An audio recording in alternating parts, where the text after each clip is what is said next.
আপনি কত ধানে কত চাল হয় 2 ঘন্টার মধ্যে তোমাদেরকে যদি ভাগীরথীর গঙ্গায় না ফেলতে পারি রাজনীতি থেকে সরে যাব, শক্তিপুর এলাকায় বসবাস করা বন্ধ করে দেবো। এটা তোমরা হাতির পাত পা দেখেছো।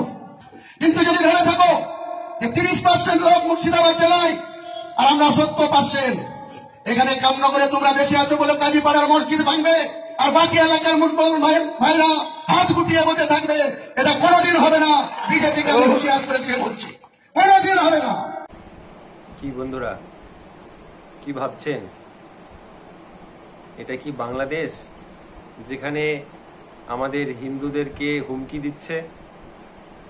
এটা বাংলাদেশ নয়, এটা আমাদের পশ্চিম বাংলা এবং পশ্চিম বাংলার মুর্শিদাবাদ জেলা। এই মুর্শিদাবাদ জেলায় যেখানে 30% এবং 70% ইকুয়েশনের গল্প বলছে বর্তমান এমএলএ সাহেব হুমায়ুন কবির মহাশয়। উনি একসময় কংগ্রেস করতেন, অধীর চৌধুরীর শিষ্য ছিলেন, তৃণমূল করেছেন, আবার কংগ্রেসে গেছেন। সবচেয়ে দুঃখের বিষয়, এটা সত্য কথাটা অকপট, সেটা বলা উচিত এবং সবাই জানে, যেটার জন্য সবাই বলছেও, যে অত্যন্ত দুর্ভাগ্যের বিষয় যে কিভাবে কোনো কিছু বাজ বিচার না করে এই সমস্ত জালি মালগুলো, বলতে কোনো রকম কোনো দ্বিধা নেই, এই সমস্ত জালি মাল যেগুলো পরপর দল বদলু, এই সমস্ত জালি মাল, আর তারপরেও হচ্ছে এই সমস্ত জিহাদি, তাকে 2019 লোকসভায় ভারতীয় জনতা পার্টির ক্যান্ডিডেট করা হয়েছিল মুর্শিদাবাদ লোকসভা কেন্দ্রে। এটা অত্যন্ত অত্যন্ত অত্যন্ত দুর্ভাগ্যের বিষয়।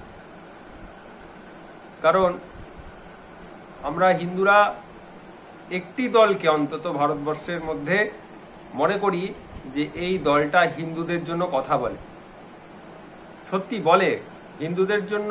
এই দলটি একমাত্র হিন্দুদের জন্য একমাত্র আশার আলো দেখায়, এটাও সত্য কথা। এবং এই দলটার প্রতিষ্ঠাতা একজন বাঙালি, শ্যামাপ্রসাদ মুখোপাধ্যায়, সেটার জন্য আমরা গর্বিত। বাংলায় কেন এরকম অবস্থা হচ্ছে? আমি রাজনীতির বিষয়ে চট করে কিছু মন্তব্য করি না এবং রাজনীতির বিষয়ে তেমন কিছু আলোকপাত করি না, বলিও না। আমি সামাজিক সংগঠন করি, সামাজিক ব্যাপার স্যাপার নিয়ে আলোচনা করি। কিন্তু হিন্দুর ওপরে যখন আঘাত আসে, হিন্দুর ওপরে যখন হুমকি আসে, তখন আমি মুখ বন্ধ করে চুপচাপ থাকতে পারি না, থাকবও না। এটাই আমার বৈশিষ্ট্য, কারণ এটাই আমি শিক্ষা পেয়েছি। তাই অত্যন্ত দুর্ভাগ্যের বিষয়, এই ধরনের এলিমেন্টসদেরকে হয়তো আবার দেখবেন ভবিষ্যতেও এরা আবার দল পরিবর্তন করবে, কিন্তু খুব সাবধান, খুব সাবধান। এই ধরনের এলিমেন্টস যারা, তাদের থেকে সচেতন হন, সাবধান হন, এটুকুই বলবো, আর বেশি কিছু বলবো না। ধন্যবাদ।